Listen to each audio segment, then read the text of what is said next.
Yo, assalamualaikum warahmatullahi wabarakatuh. Selamat sore menjelang malam buat teman-teman semuanya. Gimana video yang tadi yang sudah saya update? Anda sudah nonton apa belum? Atau masih ada nih yang nanti kira-kira bertanya padahal saya sudah bahas dan dia malah bertanya lagi, "Bang, ini gimana, Bang? Ini gimana, Bang?" Masih ada seperti itu. Kalau ada seperti itu, coba ditonton dulu koleksi videonya. Mana tahu teman-teman yang mengalami telat bayar di Kredit Pintar ataupun di Shopee dan lain sebagainya. Dan kemarin pun juga kita bahas soal di Akulaku, Kredivo dan Shopee juga. Anda boleh lihat. Dan kali ini cukup luar biasa juga, dan teman-teman juga harus waspada juga ya, karena saya perhatikan pinjol-pinjol raksasa mulai gencar-gencar untuk menugaskan debt collector ke lapangannya. Mulai dari pesan WA yang mereka kirim kali ini dari Akulaku ini, per hari ini aja itu ada 3-4 orang yang mengirimkan chatan dari Akulaku yang mana akan menurunkan debt collector lapangannya untuk mengunjungi nasabah. Dan apa yang harus kita lakukan, benar ini atau diturunkan atau tidak, teman-teman boleh simak video ini sampai habis dan jangan di skip juga.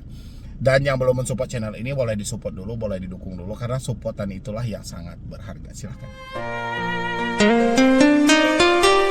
Oke, ini ada pertanyaan dari saya A dari Tasikmalaya. Assalamualaikum Bang, saya mau minta solusi. Tolong minta solusinya Bang, itu ada yang WA saya barusan, tolong dibantu ya Bang Medi. Oke, coba kita lihat dulu seperti apa ini yang mau WA dia. Oh, ini agenda kunjungan tim kolektor lapangan Violet Kolektor perihal tunggakan dana aplikasi dan data bermasalah keterlambatan. Untuk surat lapangan sudah jadi dan sudah dikirim ke Korwil Kolektor daerah Anda sesuai alamat KTP. Kepada debitur yang terhormat PT Akulaku Indonesia, kalau Anda terus main-main dengan tagihan Anda, saya dan tim kolektor lapangan yang lain tidak akan sungkan untuk mencari keberadaan Anda. Sesuai keberadaan Anda, siapkan saja. Oke. Teman-teman coba fokus deh gitu loh. Di sini dia yang ngetik ini sendiri, sehingga ketikannya dia nulis dengan aja itu denakgan gitu ya. Tapi ya oke. Mengingat memang benar teman-teman itu telat bayar di Akulaku, dan ditambah dengan perihal-perihal seperti yang mereka sampaikan, ada surat dikirim ke Korwil Kolektor lapangan daerah sesuai alamat KTP, itu Anda nggak perlu khawatir hal-hal seperti ini.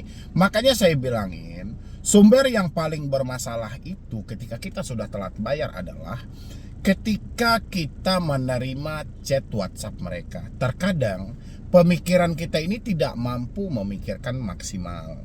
Pemikiran kita selalu memikirkan ketika mereka sudah bilangin kolektor lapangan, kolektor wilayah, kita sudah membayangkan mereka ada di depan rumah. Padahal ini hanya dikirim untuk menakut-nakuti Anda saja.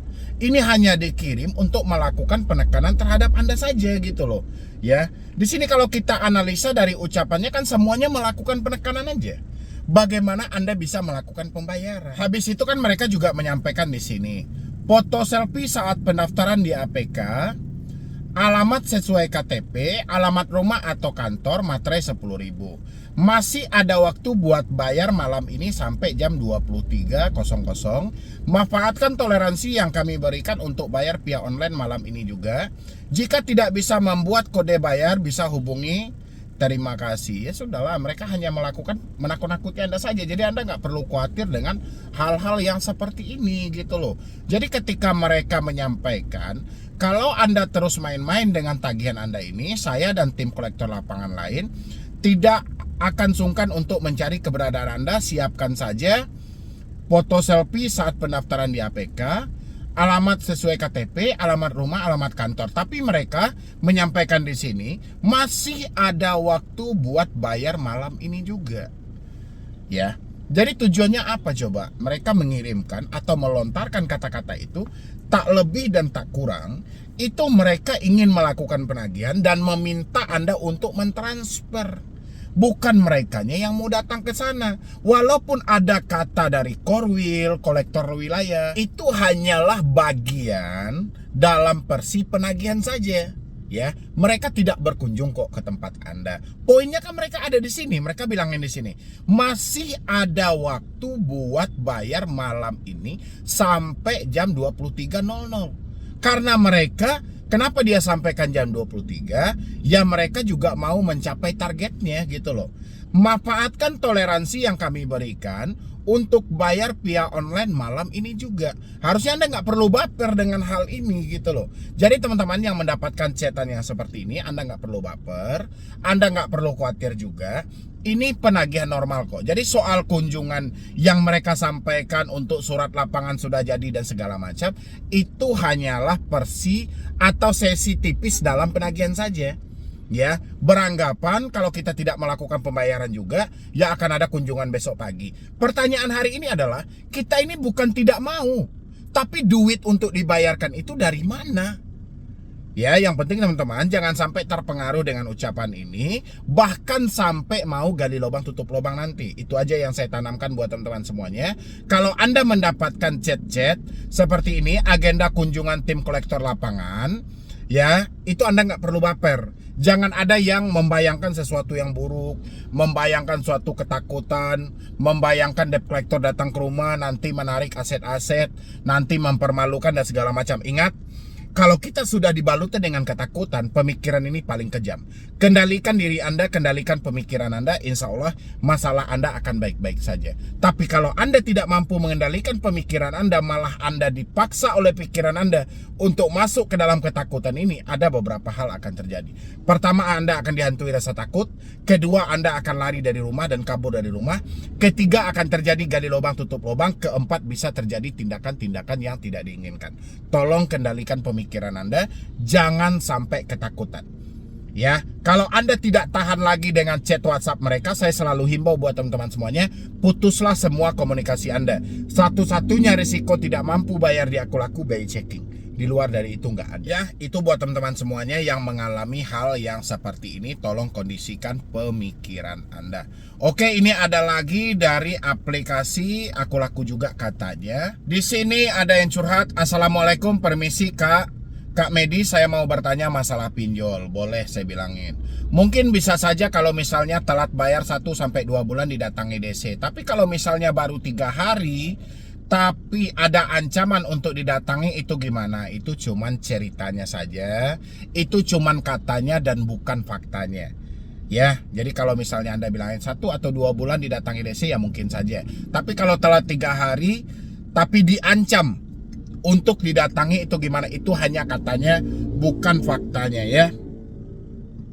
Karena saya baru telat 3 hari tapi saya dapat WA ancaman ingin didatangi ke rumah, yaitu cuman ucapan aja. Gimana ya Kak, padahal cuma 700k untuk bulan pertama. Anda bulan pertama aja nggak mampu bayar, kayak mana sih Anda ngutang gitu loh. Please banget lah buat teman-teman semuanya, Anda itu pikirkan dengan matang-matang gitu loh sebelum berhutang. Jangan mau berhutang. Ini Anda berhutang contoh 5 juta, cicilannya 500.000 per bulan selama 10 bulan. Ansuran pertama Anda nggak bayar, terus duit yang 5 juta habis selama 1 bulan. Ini kayak mana konsepnya gitu loh. Ya, jadi kalau kita seperti ini terus, Anda merasa berlindung di balik video-video saya gitu loh. Karena biasanya saya selalu bayar di APK Akulaku. Nah, karena waktu itu menjelang lebaran saya nekat pinjam di GoPay pinjam. Tapi karena masih suasana lebaran, saya masih belum mulai kerja lagi, jadi nunggak 3 hari. Saya sudah memberi penjelasan tapi tidak didengar. Itu salah satu tempat pinjam paling bawel menurut saya, sampai diancam akan didatang. Mereka itu bukan Anda beri penjelasan dan segala macam. Ya mereka ya jelas nggak mau dengar. Karena bagi mereka ini sudah ada jatuh temponya tanggal sekian. Ya tanggal sekian. Soal Anda belum kerja, soal Anda belum ada duit, mereka tidak peduli. Gitu loh. Terus Anda bilangin di sini ini salah satu pinjol yang paling bawel. Menurut saya nggak ada yang bawel, si pinjol itu sama aja semuanya. Asalkan Anda sudah sesuai dengan tenor yang mereka berikan, tanggal sekian, tapi Anda tidak melakukan pembayaran, ya tetap aja Anda akan ditelepon. Sampai diancam akan didatangi di rumah. Itu soal ancaman itu sudah hal-hal lumrah. Jadi ini ingat juga ya buat teman-teman semuanya. Selain saya mengedukasi Anda tentang bahaya-bahaya pinjol dan cara menghadapi atau mengedukasi ketakutan yang ada. Saya juga nggak pengen Anda memanfaatkan atau berlindung di balik video-video saya, karena saya selalu bilang sama Anda lebih baik berhenti bayar pinjol daripada gali lubang tutup lubang. Bukan berarti ini Anda aji mumpungkan. Saya pun juga menilai kalau di awal, contoh Anda minjam 10 juta, ansuran selama 5 bulan.